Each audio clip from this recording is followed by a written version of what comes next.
लोजपा में थे, टिकट नहीं मिला, तब राजद में चले गए। मेरा तो प्रश्न आपसे होगा कि भाई गद्दार कौन है, आप ही डिसाइड कीजिए। ऐसे तो एक वीणा देवी भी आप लोग के साथ थी। वीणा देवी भी थी, उन्हीं के घर में सारा कवायद हुआ। अच्छा, और हाँ। कैसे हुआ क्या जैसे आप लोग जो चिराग को छोड़ के पशुपति जी के साथ गए, ये पूरी प्लानिंग कैसे हुई और कहाँ हुई? उनके जो एडवाइजर्स हैं, खास करके बिहाइंड द सीन कुछ एडवाइजर्स हैं जो पर्दे के पीछे हैं। आप लोग सब नाम जानते हैं, हम नाम लेना नहीं चाहते। ले लीजिए सर।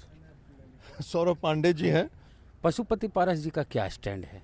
फोटो तो मोदी जी के साथ है, दिल किसके साथ? क्या हुआ कि पशुपति पारस जी को दरकिनार कर दिया गया एनडीए से? आप लोग तो उसी पार्टी में थे। तो आपकी अदालत में रजत शर्मा सामने बोल रहे थे कि पहले आपराधिक छवि वाले को टिकट मिलता था, हमने पढ़े लिखे राजेश वर्मा को टिकट दिया है, स्वच्छ छवि। गिनती गिनिएगा, ये एक केस होता है तो कई धारा लगती है। सही बात। इसमें 12-13 केस है। हम खगड़िया में हैं और हमारे साथ हैं महबूब अली कैसर जी, जो कि लोक जनशक्ति पार्टी से खगड़िया के सांसद रहे हैं। पिछली बार यही चुनाव जीते थे, इस बार राष्ट्रीय जनता दल में शामिल हो गए हैं। और संजय कुशवाहा जी हैं, सीपीआईएम से कैंडिडेट हैं इस बार खगड़िया से, महागठबंधन की ओर से। सबसे पहले कैसर साहब आपसे बात करेंगे। लोजपा में थे, टिकट नहीं मिला, तब राजद में चले गए। बात सही है कि टिकट के लिए हमने प्रयास किया था, कोशिश की थी। और जिस तरह से हमने लगातार 5 साल काम किया था एनडीए में रहते हुए, लोजपा में रहते हुए, हमको उम्मीद थी कि टिकट मिलेगा। और सारे लोग से जितना जनसंपर्क इस 5 साल में, या बल्कि कहिए कि 3.5 साल में, क्योंकि 1.5 साल तो कोरोना में सभी का चला गया, जिस तरह का संपर्क हुआ था लोगों से और पर्सनल कनेक्ट एक सबसे हो गया था, और जिस तरह काम हमने किया था लगातार, जहाँ तक हमारी हैसियत थी, तो हम समझ रहे थे कि बहुत अच्छा माहौल है और कोशिश हमने की थी। और जिस तरह से टिकट काटा गया ये बोल करके कि हम लोग साथ धोखा किए 5 लोग जो हम लोग पारस जी के साथ चले गए, तो इसमें आप सब जानते हैं कि हम लोग, मेरा जाने का पर्सनल रीज़न तो ये था कि जिस तरह से 2019 में हम लोगों ने बीजेपी के वोट पर, जदयू के वोट पर और लोजपा का वोट जो भी हो, ये सब वोट पर हम लोग 6 आदमी जीत करके पार्लियामेंट गए थे। और सिर्फ 1 साल के बाद जब 2020 के असेंबली चुनाव हुए, तो चिराग पासवान जी, हम लोग के 1000 कहने के बाद भी जिस तरह से, देखिए पॉलिसी के ख़िलाफ़ आप किसी के बोलें तो एक बात होती है, लेकिन पर्सनल अटैक किसी को करना, वो भी आदरणीय मुख्यमंत्री जी नीतीश जी के खिलाफ इतना मुखर होकर करके, और ऐसी सी बात बोलना जो जेल भेजेंगे, और करप्शन ये है वो है फलाना धमकाना, जो भी हो, पॉलिसी के आप अपोज कर सकते हैं। तो हम लोग को बहुत बुरा लगा, और ये इसी वजह से हम लोगों ने एक चेंज ऑफ लीडरशिप किया था। पारस जी क्योंकि सीनियर नेता थे, उनके चाचा थे, रामविलास जी का दायित्व हाजीपुर में संभाल रहे थे, तो हम लोगों ने उनका साथ दिया। अब उसको वो गद्दारी बोलें, धोखा बोलें, तो ये उनका सोच है, लेकिन मेरा तो कहना यह है कि जिस तरह से धोखा उन्होंने दिया, जदयू को तो आम तौर पर दिया, और बीजेपी को दिया। 8 या 7 कैंडिडेट उन्होंने बीजेपी के खिलाफ फ्रेंडली, राघोपुर में भी, राघोपुर तो छोड़िए, खगड़िया में जो कैंडिडेट अभी हैं भागलपुर से, उनको भी कैंडिडेट बनाया था, 20,000 वोट वो लाए। अब बीजेपी के कैंडिडेट 1200 से हारे, तो उन्होंने बीजेपी के साथ भी धोखाधड़ी किया और जदयू के साथ तो किया ही किया। तो मेरा तो प्रश्न आपसे होगा कि भाई गद्दार कौन है, आप ही डिसाइड कीजिए। ऐसे तो एक वीणा देवी भी आप लोग के साथ थी। वीणा देवी भी थी, उन्हीं के घर में सारा कवायद हुआ। अच्छा, और कैसे हुआ क्या जैसे आप लोग जो चिराग को छोड़ के पशुपति जी के साथ गए, ये पूरी प्लानिंग कैसे हुई और कहाँ हुई? देखिए प्लानिंग क्या हुई, क्या हुआ नहीं हुआ, इसमें जाहिर सी बात है कि जदयू तो थे ही, क्योंकि जदयू के अध्यक्ष ललन सिंह भी थे, और बीजेपी के अध्यक्ष भी उस दिन मौजूद थे, लास्ट डे जब जहाँ साइन इन हुआ था, जब वीणा जी के हम लोग खाना खा रहे थे, तो संजय जायसवाल जी भी थे।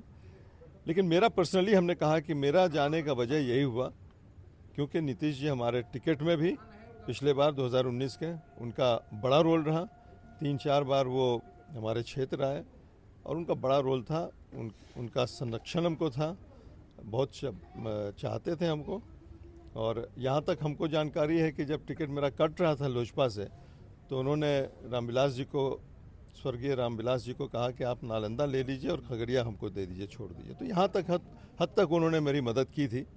तो इसीलिए हम सोचे थे कि मेरा एक मॉरल रिस्पॉन्सिबिलिटी था कि हम उनके साथ दें।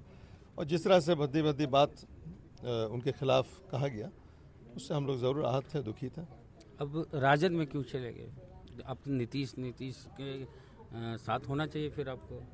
देखिए, राजद से अभी जो ये टिकट नहीं मिला और ये सब हुआ, उसमें राजद के भी किस्सा की कहानी आपको बताते हैं कि 1995 में जब हम पहली बार एमएलए बन करके गए, तो मुख्यमंत्री लालू जी थे, और जाहिर सी बात है कि मुख्यमंत्री के यहाँ जाता ही आदमी काम करने, और हम कांग्रेस से जीत कर गए थे, उनके कैंडिडेट को हरा के गए थे। लेकिन जिस तरह का सम्मान उन्होंने दिया, जिस तरह का प्यार उन्होंने दिया, और उस टाइम में भी उन्होंने पहल किया था कि राजद में आ जाओ, तो आज 30 साल के बाद जाने का मौका मिला। तो और लगातार 30 साल के अंदर पूरे लालू जी और उनके परिवार से हम लोग का बड़ा अच्छा संबंध रहा। आज तो मेरा बेटा भी वहाँ से एमएलए है, वो तो खैर अभी 4 साल पहले की बात है, लेकिन आदरणीय लालू जी से हमारा संबंध शुरू से, और आदरणीय राबड़ी जी के कैबिनेट में हम मंत्री भी थे, क्योंकि कांग्रेस का 2000 में अलायंस हो गया था आरजेडी से। तो पूरे परिवार से इस तरह का रिश्ता था, इतना गहरा संबंध था, एक फैमिली जैसा हम लोग थे। और आज भी तेजस्वी जी, जब हम लोग 21 तारीख को ज्वाइन किए, तो तेजस्वी जी बोले कि कोई एक पॉलिटिकल ये नहीं है, लग रहा है कि एक फैमिली एक वापस आ गया। हमको भी लगा कि मेरी घर वापसी हुई है, और बड़ी खुशी से हम आरजेडी ज्वाइन किए। तो अब क्या करेंगे यहाँ खगड़िया में? अब खगड़िया में देख ही रहे कि हमारे प्रत्याशी संजय बाबू हैं, और दिलो जान से इनकी मदद कर रहे हैं। और 4-5 दिन से, जब से ज्वाइन किया हम, उस वक्त से लगातार सिमरी, बख्तियारपुर, बिलदौर, महेशखूट और पटना में थे 2-3 दिन, वहाँ से लगातार फ़ोन पर सबसे संपर्क करना, बातें करनी। और कल हम लोग अलौली जा रहे हैं, उसके बाद तेजस्वी जी का प्रोग्राम परसों परबत्ता में है, बैसी में है। तो लगातार क्षेत्र में है, और संजय जी को पूरी कोशिश से, पूरी मदद कर करके हम लोग बड़े अच्छे वोट से जिताएंगे। समीकरण इनके साथ है, हम लोग को खाली वोट को बटोरना है। क्या है समीकरण यहाँ? समीकरण आप देखिए, बिहार आपके आने से मुस्लिम जो वोट आपके साथ चले गए थे, देखिए, मुस्लिम वोट तो ऐसे भी समीकरण के साथ है ही है। अच्छा, हम अगर एनडीए से लड़ते तो उसमें हमको तो यकीन था कि 75-80% वोट हमको मिल जाता, लेकिन आज तो हम महागठबंधन में, तो उसको लाने में कोई मुश्किल भी नहीं है। और मेरा आने के बाद जो 2-4-10-15% इधर उधर होता भी, वो सब भी आ जाएगा। हम समझते हैं कि आज के दिन में 100% मुस्लिम वोट मिलेगा। उसके अलावा अब जातीय गणित हम देना नहीं चाहते, क्योंकि जात के आधार पर बोलने में अच्छा भी नहीं लगता है, लेकिन पूरे हिंदुस्तान का यही माहौल है, तो उसमें बोलने में बुराई भी नहीं है। कुशवाहा खुद ही कैंडिडेट हैं, कुशवाहा वोट इनको मिलेगा ही। राजद का जो वोट है, MY वोट, वो है ही है। मुकेश सहनी जी आने के बाद जो सहनी मल्ला वोट है, वो भी मिलेगा। और हमारे अशोक बाबू जैसे स्ट्रॉन्ग कुर्मी नेता जबकि साथ हो गए जदयू में रहते हुए, तो जदयू में रहते आज के दिन में जदयू में है, और इनका जब पुरजोर मदद है, तो हम नहीं समझते कभी कहीं इफ एंड बट है चुनाव बहुत अच्छे मार्जिन से जीतने में। उधर जो कैंडिडेट हैं लोक जनशक्ति पार्टी रामविलास से, राजेश वर्मा, वो भागलपुर से हैं। अखबार में उनके बारे में पढ़ने को मिला कि वो गुंडा बैंक चलाते हैं। गुंडा बैंक का मतलब हुआ कि आपको पैसे की, आपको तो होगी नहीं कमी, मान के चलिए कि कमी हो गई, 10,000 हमसे लिए, पैसा आपके पास नहीं है, तो हम आपका ज़मीन हड़प लेंगे। और SC/ST एक्ट के तहत मुकदमा दर्ज है। सरकारी काम में बाधा का केस भी है। सरकारी अधिकारी के साथ दुर्व्यवहार का भी केस दर्ज है। तो इसको किस रूप में आप लोग पब्लिक को बताएंगे कि जिस तरह से भागलपुर में गरीबों, दलितों, वंचितों की ज़मीन को हड़पा जा रहा था, सूद पर पैसा नहीं होता, सूदखोरी वाला। बिल्कुल। तो खगड़िया को कैसे बचाइएगा सूदखोरी और ज़मीन हड़पने से? बस एक बहुत सिंपल फॉर्मूला है बचाने का, उनको हरा के भागलपुर फिर भेज देना है, और क्या। और वही हम लोग करने जा रहे हैं, वो होके रहेगा, और एकदम निश्चित तौर से वो होगा। पूरा देश 2 अप्रैल के आंदोलन में 2018 के आंदोलन में पूरा दलित, कोई जात नहीं उस समय देख रहा था। बैकवर्ड भी उसका समर्थन किए थे 2 अप्रैल के आंदोलन में SC/ST एक्ट के लिए, और वही SC/ST एक्ट के तहत जिसपे मुकदमा दर्ज हो, चार्जशीटेड हो, 2019 में और मुकदमा। एक दलित पार्टी से हाँ। उनको दिया गया, हाँ जिसका कोई औचित्य नहीं था। हाँ यही तो दुख होता है कि भाई ऐसे आदमी को यहाँ पर दे देते, भाई हमको नहीं दिए थे। बहुत से लोग खगड़िया में थे, अति पिछड़ा का स्थिति बनता था। अति पिछड़ा क्या खगड़िया में नहीं था। रेणु कुशवाहा जी उनकी कैंडिडेट थी, बात चल रही थी कि हमको मिलेगा या रेणु कुशवाहा जी को मिलेगा, तो उनको भी मिल जाता तो कोई मलाल नहीं होता हमको। चिराग जी को बोलिए सर। नहीं हो सकता कि ये इतना तकलीफ नहीं होता तो आज हम आरजेडी में हो सकता कि लालू जी की तरफ से पहल भी नहीं होता, हम जाते भी नहीं। लेकिन जो ऊपर वाला करता अच्छा करता है।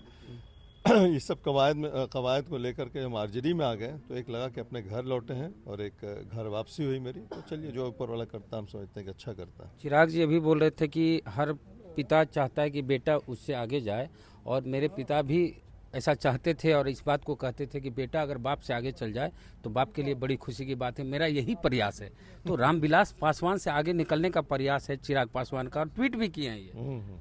तो लग रहा है कि रामविलास जी से आगे निकल रहे हैं। आप तो रामविलास जी के पुराने साथी हैं।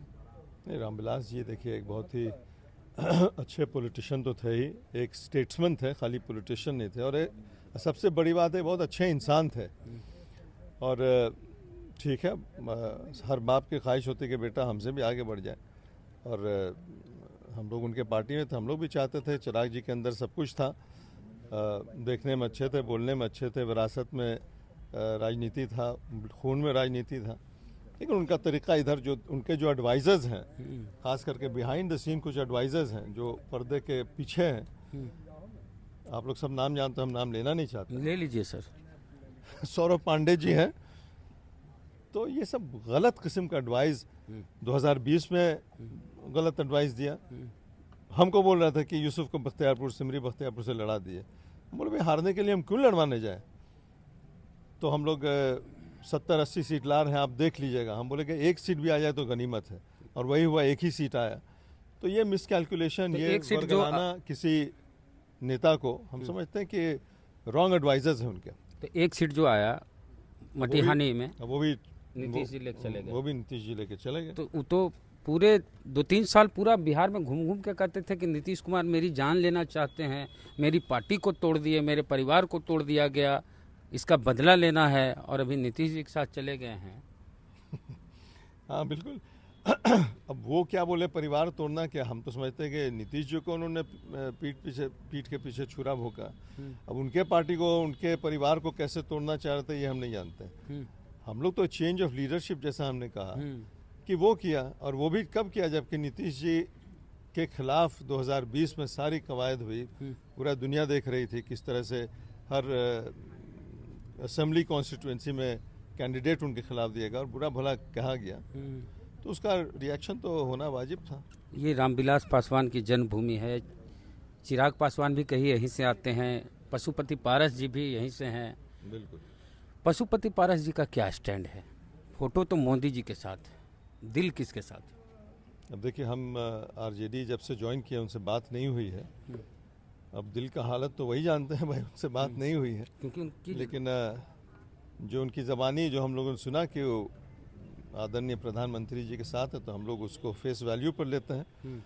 उसके बारे में हम टिप्पणी नहीं कर सकते हैं कि उनके दिल में क्या है। दिल में वही होगा जो ज़ुबान पर है, हम समझते हैं वही होगा। उनकी राजनीति खत्म कर दिए। वो कह रहे थे कि कुछ हो जाए हम हाजीपुर नहीं छोड़ेंगे, मरते दम तक ये हम हाजीपुर से लड़ेंगे या हाजीपुर में रहेंगे।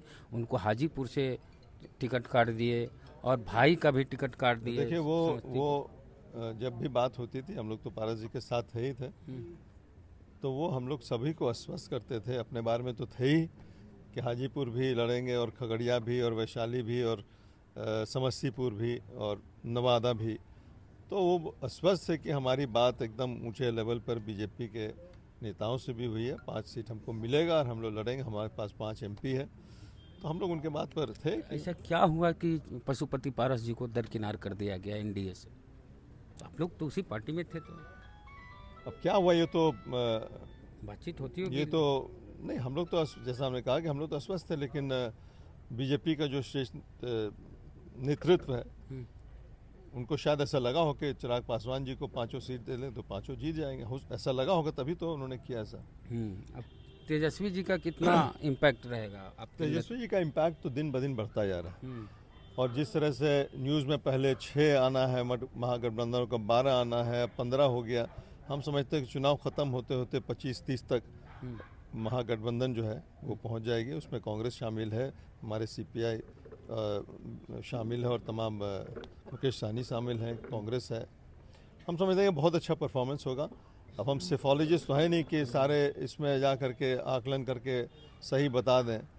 अच्छे अच्छे चैनल जो हैं प्रिडिक्ट करते हैं कुछ होता है कुछ, तो हम कौन होते हैं बोलने वाले।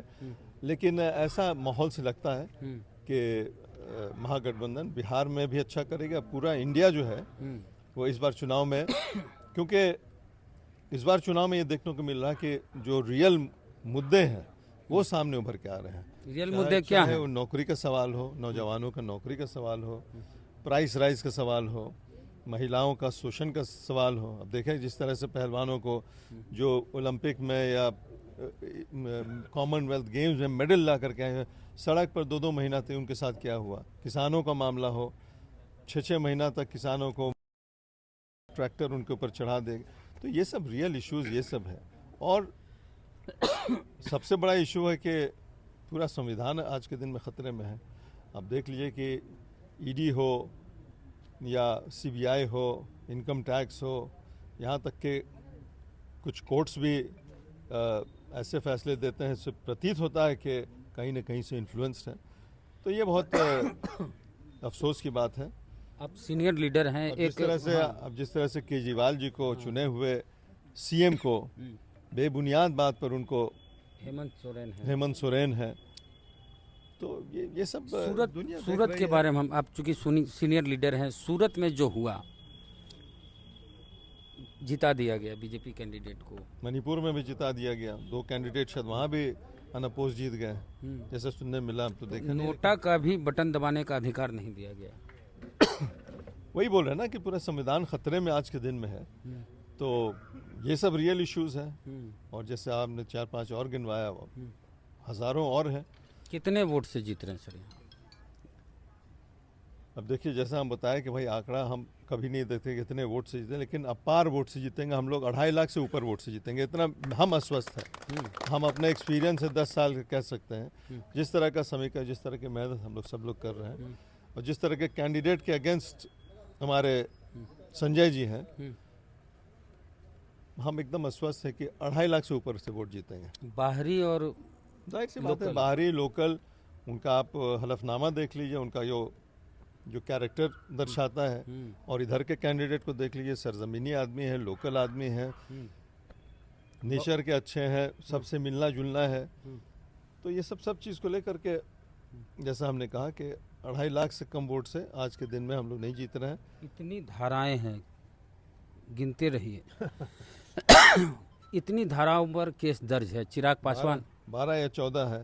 अब बोलते हैं कि बहुत 12-14 लिखे लोगों को हमने टिकट दिया है। आपकी अदालत में रजत शर्मा सामने बोल रहे थे कि पहले आपराधिक छवि वाले को टिकट मिलता था, हमने पढ़े लिखे राजेश वर्मा को टिकट दिया है, स्वच्छ छवि।